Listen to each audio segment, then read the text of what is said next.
तो hello guys, mount black के एक और नई वीडियो में आप लोगों का बहुत बहुत स्वागत है। एंड आज की जो वीडियो होने वाली है बहुत ही ज्यादा अलग टाइप के टॉपिक के ऊपर बेस्ड है। आज की वीडियो के अंदर हम चाइना के बस नंबर 375 के बारे में जानेंगे, जो कि एक ऐसी स्टोरी है which is still unsolved to this date. And जितने भी लोगों ने इस कहानी के बारे में सुना है या फिर इस बस के अंदर कभी ट्रेवल किया है, उनके पास आप लोगों को बताने के लिए सिर्फ और सिर्फ नाइटमेयर्स हैं।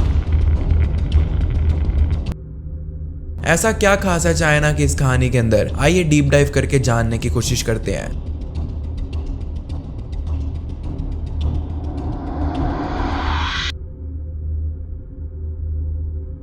बस नंबर 375 का इंसिडेंट जो मैं आप लोगों के साथ में शेयर करने वाला हूं, that is all based on real story. ये जो इंसिडेंट था ये 14 नवंबर 1995 के टाइम में जो है हैपन हुआ था। एंड इस इंसिडेंट को और भी काफी ज्यादा नामों से याद करा जाता है चाइना के अंदर, such as the bus 375 Beijing, the midnight bust and the last bus to fragrant hills. आज की तारीख में भी अगर आप चाइना के अंदर में जाकर इस बस के बारे में डिस्कस करोगे और जानने की कोशिश करोगे तो people literally get scared after listening कि आप उनसे ये सब चीजें क्यों पूछना चाह रहे हो। एंड शायद आज के टाइम में भी ऐसा इसलिए है बिकॉज ये कहानी है ही इतनी ज्यादा डरावनी। ऑन द नाइट ऑफ 14 नवंबर 1995 बस number 375 yuan Ming हुआन्स bus terminal से जो है डिपार्ट हुई थी। एंड इस बस की जो डेस्टिनेशन होने वाली थी वो थी जियांगशेन। इसको हम सिंपल भाषा में फ्रेग्रेंट हिल्स भी बोल सकते हैं। जब ये बस हुआन टर्मिनल से जस्ट निकली ही थी तब ये बस पूरी पैक्ड थी, लाइक पीछे तक लोग इसके अंदर भरे हुए थे। लेकिन जैसे जैसे बस के स्टेशन आते गए वैसे वैसे लोग अपनी निर्धारित जगह पर उतरते रहे। बस नंबर 375 जो है वो फ्रेग्रेंट हिल्स पहुंचने से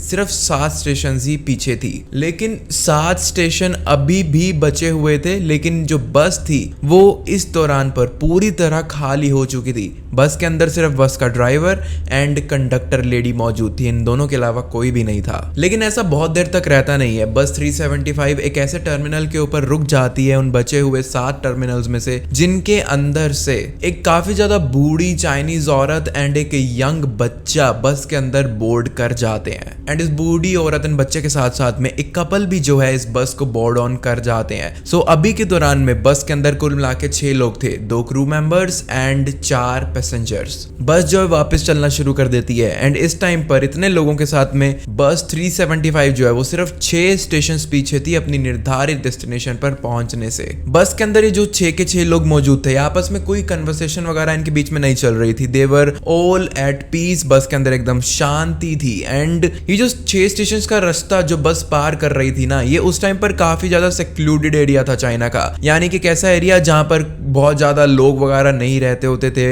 एकदम शांत इलाका था। एंड लोगों को जो चीज सिर्फ सुनाई दे रही थी अपनी ट्रिप के दौरान में वो थी सिर्फ बस का इंजन, इसके अलावा कुछ भी हियरेबल ही नहीं था। That is how much the area was secluded here. अब जो कहानी है उसको थोड़ा सा फास्ट फॉरवर्ड करते हैं।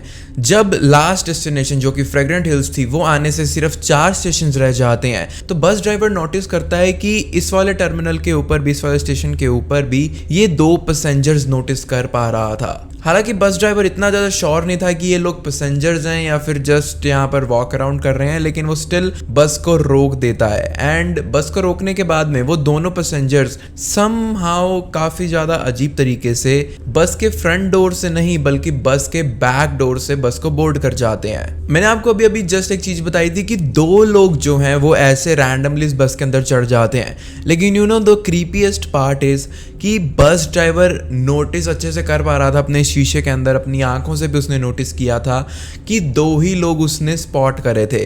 लेकिन जब पीछे वाले बैक डोर से लोग चढ़ रहे होते हैं तो कुल मिलाकर 3 लोग बस के अंदर बोर्ड करते हैं, ना कि 2।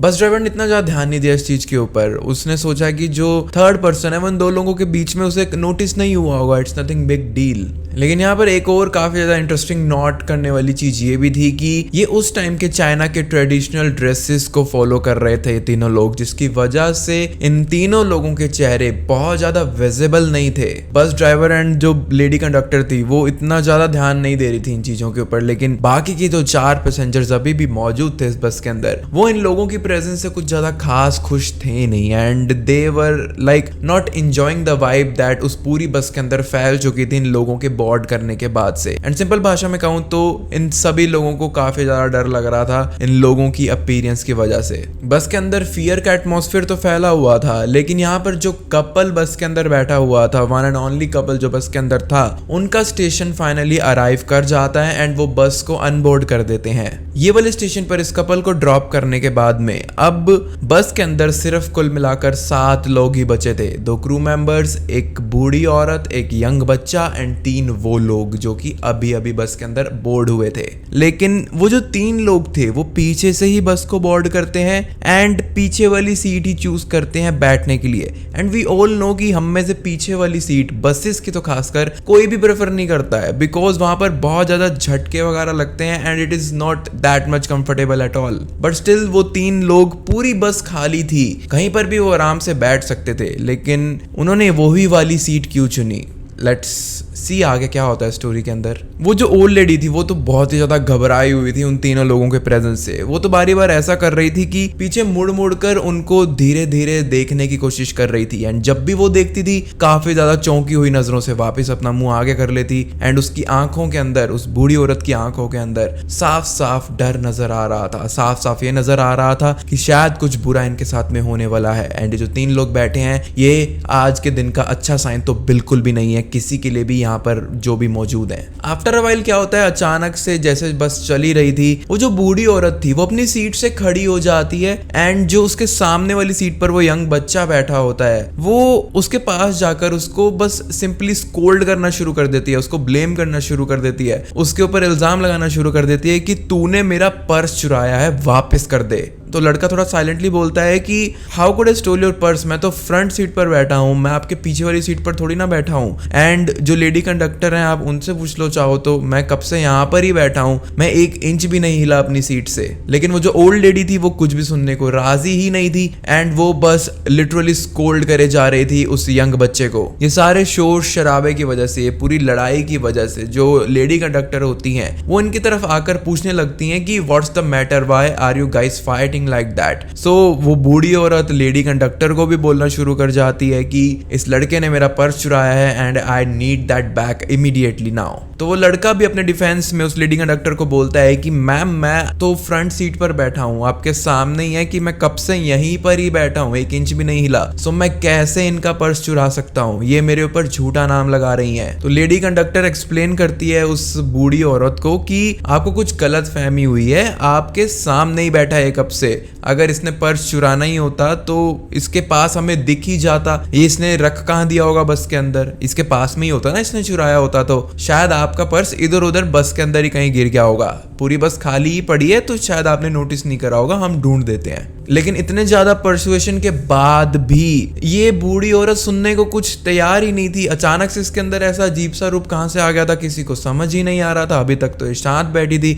अभी तक तो इसको बस डर वाली फील आ रही थी, लेकिन अचानक से ये सब हरकतें कैसे, किसी को कुछ समझ ही नहीं आ रहा था। लेकिन अब सिचुएशन काफी ज्यादा हाथ से निकलती हुई दिखाई दे रही थी। ये बूढ़ी औरत अब धमकी दे रही थी कि ड्राइवर को बोलो कि अगला जो भी स्टेशन आएगा वहां पर बस को रोकेगा, मैं जो ये शैतान बच्चा है इसको पुलिस स्टेशन लेकर जाऊंगी एंड वहां पर जाकर ये सारा सच उगलेगा। यहाँ पर आई डोंट थिंक कि बहुत ही ज्यादा ये अच्छा आइडिया है कि बस ड्राइवर बस रोककर इस झूठे इल्जाम के ऊपर इन दोनों को यहाँ पर अकेला उतार देगा। लेकिन अनफॉर्चुनेटली दबाव इतना ज्यादा हो गया था बस के अंदर कि ड्राइवर एंड कंडक्टर को उनकी ये बात सुननी ही पड़ती है। इसी वजह से वो यंग बच्चा एंड वो लेडी नेक्स्ट स्टेशन के ऊपर उतर जाते हैं। जैसे ही वो बच्चा उस बूढ़ी औरत के साथ बस से नीचे उतरता है तो वो बहुत ज्यादा गुस्से से उसको बोलने लग जाता है कि why are you ruining my day, तुम मेरे दिन की धज्जियां क्यों उड़ा रही हो, ऑलरेडी मेरा दिन कुछ ज्यादा अच्छा जा नहीं रहा है, मैंने नहीं चुराया तुम्हारा पर्स एंड ऑल, एंड यहाँ पर पुलिस स्टेशन है भी कहाँ, इतना ज्यादा सुनसान इलाका है, तुम कहाँ से कह रही हो कि यहाँ पर कोई पुलिस स्टेशन होगा। एंड वो जो बस थी वो मेरी आखिरी बस थी, वो मेरी आखिरी उम्मीद थी कि मैं घर पहुंच जाऊंगा, अब मैं वापस अपने घर कैसे जाऊंगा, तुम क्या करना चाह रही हो मेरे साथ, मेरे को कुछ समझ ही नहीं आ रहा। तो वो बूढ़ी औरत पता है क्या बोलती है उस बच्चे को, वो उस बच्चे को बोलती है कि बेटा आई नो तूने मेरा पर्स नहीं चुराया है, मैं तेरी जान बचाना चाहती थी, इस वजह से मैं ये झूठा नाटक करके तुझे उस बस से उतार लाई। तो वो यंग बच्चा उस बूढ़ी औरत से पूछता है कि तुम कहना क्या चाहती हो, तुमने मेरी जान कैसे बचाई, मेरे को कुछ समझ नहीं आ रहा, व्हाट हैपेंड। तो वो बूढ़ी औरत बताती है कि तुम्हें याद है वो 3 अजीब से लोग जो उस बस के अंदर चढ़े थे, काफी ज्यादा स्ट्रेंज लग रहे थे एंड पूरे बस के अंदर डर का माहौल फैल गया था। एक्चुअली मैं उन लोगों को लगातार देखे जा रही थी, धीरे धीरे ही सही लेकिन देखने की कोशिश कर रही थी। बस की पीछे वाली जो एक खिड़की थी वो थोड़ी बहुत खुली थी, जिसकी वजह से उनके कपड़ों के ऊपर हवा पड़ रही थी एंड जैसे उनके कपड़ों के ऊपर हवा पड़ रही थी तो मैं ये चीज नोटिस करती हूँ कि उन लोगों के पैर ही नहीं थे। उन लोगों का जो चेहरा मैंने नोटिस करा, जितना भी मैंने नोटिस करा, वो चेहरा नोटिस करने के बाद मैंने ये चीज़ भी रियलाइज़ करी कि ये लोग इंसान जैसे बिल्कुल भी नहीं लग रहे हैं एंड इसी वजह से मेरे मन के अंदर बहुत ज़्यादा डर की भावना फैल गई थी। पहले तो मुझे लगा कि शायद ये कोई इल्यूजन वगैरह होगा, लेकिन फिर जैसे ही हवा थोड़ी और तेज हुई एंड उनके कपड़ों के ऊपर पड़ी तो मैं समझ गई थी कि मैं कोई इल्यूजन नहीं देख रही हूँ, जो मैं सोच रही हूँ वो एकदम सच बात है। मुझे नहीं पता वो क्या चीज़ थे, मेरे दिमाग में सिंपली यही चीज़ आ रही थी कि ये लोग कोई भूतिया टाइप लोग हैं या फिर कोई ऐसी चीज़ थी जो कि सिर्फ हम लोगों को ही दिखाई दे रही थी एंड शायद बाहर से कोई और पर्सन इस बस के अंदर पीछे वाली सीट पर जाकर देखेगा तो उन्हें ये बैठे हुए दिखाई भी नहीं देंगे, because they were just simple ghosts. I don't know what they were. मेरा इंस्टिंक्ट ये बोल रहा था कि we were not safe in that bus and ये स्टेप मैंने सिर्फ तुम्हारी जान बचाने के लिए ही लिया था। एंड मैंने तुम्हारे ऊपर ये फॉल्स एक्यूजेशन इसलिए लगाई थी बिकॉज मेरी जो टिकट थी वो तो फ्रेग्रेंट हिल्स तक की मैंने कटवाई थी, तो अगर मैं बिना ऐसे हल्ला किए हुए अचानक से ही नेक्स्ट स्टेशन पर उतर जाती तो हो सकता है कि जो इविल हमारे साथ में मौजूद था वो अभी भी मौजूद ही होता। एंड इस पूरे नाटक को करने का एक कारण ये भी था कि वो जो पीछे लोग बैठे हुए थे या वो जो भी चीज़ें थी वो बिल्कुल भी हमें सस्पेक्ट ना करें, उन्हें ये लगे कि जो भी चीज़ यहाँ पर हुई है असली में हुई है। तो यंग बच्चा इस सारी कहानी सुनने के बाद बोलता है उस बूढ़ी औरत को कि अगर आपको इतनी ही ज़्यादा टेंशन हो रही थी, इतनी ही ज़्यादा क्रीपी वाइब्स आ रही थी इन सारी चीज़ों के अंदर से, सो आपने बस ड्राइवर या कंडक्टर को इन चीज़ों के बारे में इन्फॉर्म क्यों नहीं करा। तो वो बूढ़ी औरत उस बच्चे को बताती है कि मैंने कंडक्टर लेडी को तो ये अपनी भावना बताई थी सारी, लेकिन वो बस सिंपली मेरे को बारी बारी यही बोले जा रही थी कि ये बस आपका इल्यूजन है, आपका वहम है, भ्रम है, कुछ भी नहीं है, आप सिर्फ अपने सेफ जर्नी, सेफ ट्रेवल्स, अपनी ट्रिप के ऊपर ध्यान दीजिए, बाकी सब हमारे ऊपर छोड़ दीजिए। सो वो जो यंग बच्चा था वो उस बूढ़ी औरत को बोलता है कि अच्छा चलो ठीक है, जो हुआ सो हुआ, लेकिन अब हम करें क्या। तो बूढ़ी औरत उस यंग बच्चे को एक आइडिया देती है कि हम इस टर्मिनल स्टेशन के ऊपर एक पुलिस स्टेशन को ढूंढते हैं एंड वहां पर जाके इस पूरी स्टोरी के बारे में उनको इन्फॉर्म करते हैं, may be they can help us better. वो नियर बाय में एक पुलिस स्टेशन ढूंढ भी लेते हैं लोगों की हेल्प ले लेकर एंड वैसे भी यंग बच्चा साथ में था तो उसमें काफी ज्यादा एनर्जी भी थी, सो उसने काफी ज्यादा हेल्प करवाई उस बूढ़ी औरत की एक पुलिस स्टेशन ढूंढने के लिए। पुलिस स्टेशन में जाने के बाद में वो पुलिस ऑफिसर को, जो भी वहां पर ड्यूटी पर मौजूद थे, उनको ये सारी घटना के बारे में इन्फॉर्म कर देते हैं। लेकिन पुलिस ऑफिसर इनकी ये पूरी स्टोरी सुनने के बाद भी कोई भी एफआईआर या रिपोर्ट फाइल नहीं करते। वो बस सीधा उनको ये बोल देते हैं कि तुम टेंशन मत लो, हम इस मैटर के अंदर देखेंगे एंड सुबह तुम्हें बताएंगे कि क्या हुआ था, अभी तुम्हें घर जाना चाहिए। पुलिस ऑफिसर की ये राय सुनने के बाद में वो यंग बच्चा एंड वो बूढ़ी औरत अपनी अपनी जगह पर चले जाते हैं, अपने अपने रिस्पेक्टिव होम्स के ऊपर चले जाते हैं। यहाँ पर ये चीज तो क्लियर नहीं है कि कैसे वो अपने घरों की तरफ पहुंचे, बिकॉज वो बस से तो पहले ही उतर गए थे। मे बी पुलिस ऑफिसर्स ने उनको घर भिजवा दिया होगा सेफली। लेकिन अब इस स्टोरी का सबसे बड़ा ट्विस्ट सामने आना शुरू हो जाता है, जो कि बहुत ज्यादा हॉरिफाइंग है। नवंबर 15 का वो टाइम अब आ जाता है जब बस नंबर 375 को अपने फाइनल डेस्टिनेशन तक पहुंच जाना चाहिए था, राइट। बट शियांगशैन बस टर्मिनल यानी कि फ्रेग्रेंट हिल के बस टर्मिनल के ऊपर जो भी ऑफिसर्स मौजूद थे वो यही बोल रहे थे कि बस नंबर 375 अभी तक भी अराइव नहीं करी है। फ्रेग्रेंट हिल के टर्मिनल ऑफिसर्स ये जरूर क्लेम कर रहे थे अपनी रिपोर्ट्स के अंदर कि जो लास्ट डेस्टिनेशन जो रिकॉर्डेड है बस 375 के लिए वो यहाँ से 4 स्टेशन पहले की है। सो अभी के टाइम में वो बस एक्चुअली गायब कहाँ हो गई एंड इतना टाइम तो लगता ही नहीं वहां से यहाँ तक आने में। सो व्हाट जस्ट हैपेंड, किसी को कुछ समझ ही नहीं आ रहा था। बहुत ज़्यादा सर्च इन्वेस्टिगेशन, सर्च प्रोटोकॉल्स, बहुत सारी चीज़ें फाइल करी गई बस नंबर 375 एंड उसके पेंडिंग क्रू एंड पैसेंजर्स को ढूंढने के लिए। लेकिन अपनी पूरी की पूरी जान लगाने के बावजूद भी ऑफिसर्स एंड ऑफिशियल्स को कोई भी इंफॉर्मेशन नहीं मिल रही थी रिगार्डिंग द सेम। एंड इसी वजह से बस नंबर 375 के ये जो केस अभी अभी जस्ट हुआ वो चाइना के अंदर एक बहुत ही बड़ा मिस्ट्री बनकर रह गया था। एंड पूरे के पूरे चाइना के लोगों को उस टाइम में इस चीज के बारे में खबर पहुंचना शुरू हो गई थी कि ऐसा कुछ हुआ है उनके बीच में। फ्रेग्रेंट हिल्स के जो पुलिस ऑफिसर्स थे ये अपनी रिपोर्ट को फाइल करके इस डिसअपीयरेंस को अच्छे से रिपोर्ट में दर्ज करने के बाद जितने भी नियरेस्ट पुलिस स्टेशन है, जितने भी रास्ते के अंदर पुलिस स्टेशन आते हैं, सभी के अंदर ये फाइल अपनी भेज देते हैं। नवंबर 14 की रात को जब वो ओल्ड लेडी एंड वो यंग बच्चा जब लास्ट 4 स्टेशन के ऊपर उतर कर एक पुलिस स्टेशन ढूंढ कर पुलिस ऑफिसर को ये सारी स्टोरी बताने की कोशिश कर रहे थे, उस वाले पुलिस ऑफिसर के पास भी फ्रेग्रेंट हिल्स की वो मिसिंग रिपोर्ट पहुंच जाती है। एंड जब वो वाले पुलिस ऑफिसर इस रिपोर्ट को अच्छे से रीड करते हैं तो वो तुरंत ही पैनिक के अंदर एंड इवन डर के अंदर उस बूढ़ी औरत एंड बच्चे को तुरंत कॉल लगाकर अपने पास में बुला लेते हैं। वो दोनों उस पुलिस स्टेशन के अंदर पहुंच जाते हैं एंड दोनों की स्टेटमेंट को अच्छे से रिकॉर्ड कर लिया जाता है बिफोर ये प्रोग्रेस कुछ आगे बढ़ पाती। बीजिंग के अंदर तो इस टाइम पर बस नंबर 375 का ये केस आग की तरह फैल चुका था। ऑलमोस्ट हर किसी को, स्ट्रीट्स पर चलते लोगों को, घर में बैठे लोगों को, सबको ऑलमोस्ट इस चीज के बारे में खासकर बीजिंग के अंदर तो पता चल ही चुका था। वो जो ओल्ड लेडी थी उनको लिटरली एक टीवी चैनल के इंटरव्यू के ऊपर भी बुलाया गया। उन्होंने जब अपनी स्टेटमेंट को पुलिस स्टेशन में दिया था उसके बाद में, एंड उस इंटरव्यू के अंदर उन्होंने अपनी पूरी स्टोरी को अच्छे से नरेट करा कि कैसे बहाने बना बनाकर वो उस बस से उतरी थी। एंड उनके साथ में एक यंग बच्चा भी था जिसके ऊपर झूठा इल्जाम उन्होंने लगाया ताकि उसकी जिंदगी बचा पाए। Basically we all know the story. वो सारी स्टोरी उन्होंने टीवी इंटरव्यू के ऊपर भी बताई जो भी नवंबर 14 1995 के टाइम में उनके साथ में हुई थी। जैसे ही इंटरव्यू सामने आता है तो एक और बहुत ही ज्यादा क्रेजी चीज पता लगती है, एंड दैट थिंग इज कि नवंबर 16 1995 के टाइम में बस नंबर 375 को एक रिवर के अंदर से निकाला जाता है। एक ऐसी रिवर जो कि 100 किलोमीटर दूर थी उस स्टेशन से जहां पर लास्ट वो 2 लोग, वो बूढ़ी औरत एंड वो बच्चा उतरे थे। A total of 5 dead bodies उस बस के अंदर मिल जाती हैं।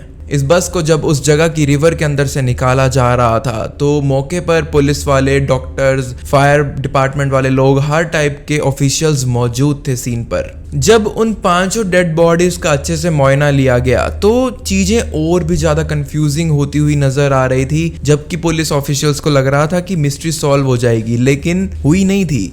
बिकॉज जो क्रू लेडी थी एंड जो क्रू ड्राइवर थे वो, उनकी डेड बॉडी तो बिल्कुल वैसी ही थी जैसी होनी चाहिए थी इस पूरे एनवायरनमेंट के अंदर हुई डेथ के हिसाब से। लेकिन जो बाकी की 3 डेड बॉडीज थी उनकी डेड बॉडीज बहुत ही ज्यादा बैडली तरीके से डीकम्पोज भी हो चुकी थी। बहुत ज्यादा रिसर्च करी गई उन डेड बॉडीज के ऊपर जो कि समझ ही नहीं आ रहा था कितने कम टाइम में ऐसी हालत के अंदर कैसे बदल गई। लेकिन बहुत सारे फोरेंसिक्स की टीम, डॉक्टर्स एंड न जाने कितने लोगों ने इस चीज का आंसर निकालने की कोशिश करी, लेकिन all they were getting were conspiracies, not right answers.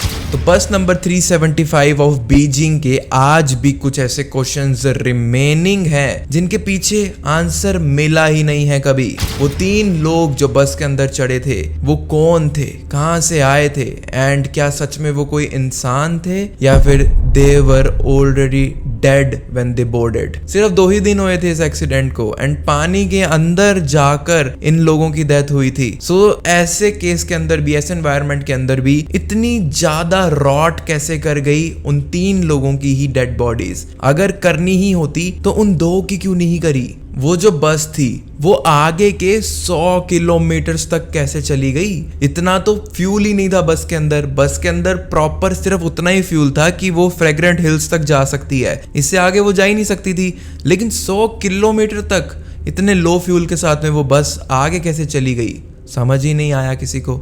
एक और चीज जो बहुत ज्यादा इंटरेस्टिंग है वो ये भी थी, उस बस का जो फ्यूल टैंक था उसके अंदर लिटरल ब्लड मिला था, स्टेन्स नहीं ब्लड मिला था। वो कैसे आया ये भी एक बहुत बड़ी मिस्ट्री है। एंड सबसे ज्यादा क्रेजी चीज, सबसे ज्यादा क्रीपी चीज जो मुझे लगती है इस पूरी स्टोरी की वो ये थी कि बस जितने भी स्टेशंस पर रुकी, जितने भी टर्मिनल्स पर रुकी, हर टर्मिनल के ऊपर कैमरास लगे हुए थे इन सारी एक्टिविटीज़ को मॉनिटर करने के लिए। लेकिन किसी भी स्टेशन के कैमरा के अंदर बस नंबर 375 रिकॉर्ड ही नहीं हुई। ऐसा कैसे मुमकिन था? सिर्फ कॉल्स एंड हॉटलाइंस के जरिए एंड वहाँ पर जो ऑफिशियल्स मौजूद होते हैं उनके जरिए से पता लग रहा था कि बस नंबर 375 कहाँ पहुँच गई है, लेकिन कैमरास के अंदर ये बस कैसे नहीं रिकॉर्ड हो पाई? That was very strange and still it is. आज के टाइम में लोग ये वाला इंसिडेंट काफी हद तक भूल तो चुके हैं, लेकिन स्टिल जिन लोगों को थोड़ी फेंट सी मेमोरी भी याद है ना इस वाले इंसिडेंट के बारे में, 1995 के इस घोस्ट इंसिडेंट के बारे में, वो लोग लिटरली आज भी डरते हैं इस रूट से ट्रैवल करने के लिए। एंड आई डोंट नो, अगर मैं भी शायद उन लोगों की जगह होता तो ऐसा ही करता। लेकिन आप लोग क्या करते हैं एंड आप लोगों को बस नंबर 375 की ये कहानी कैसी लगी मुझे नीचे कमेंट्स में ज़रूर बताना। एंड अगर आप दुनिया से ही ऐसी रिलेटेड और भी crazy, creepy, interesting and strange horror story सुनना चाहते हो जो कि रियलिटी पर लिटरली बेस्ड है तो मुझे कमेंट्स में नीचे जरूर बताना। एंड अगर आप फ्यूचर में भी ऐसी ही वीडियोस एंजॉय करते रहना चाहते हो सो आप बस माउंट ब्लैक को सब्सक्राइब करके रख लो एंड बाकी सब आप मेरे पर छोड़ दो।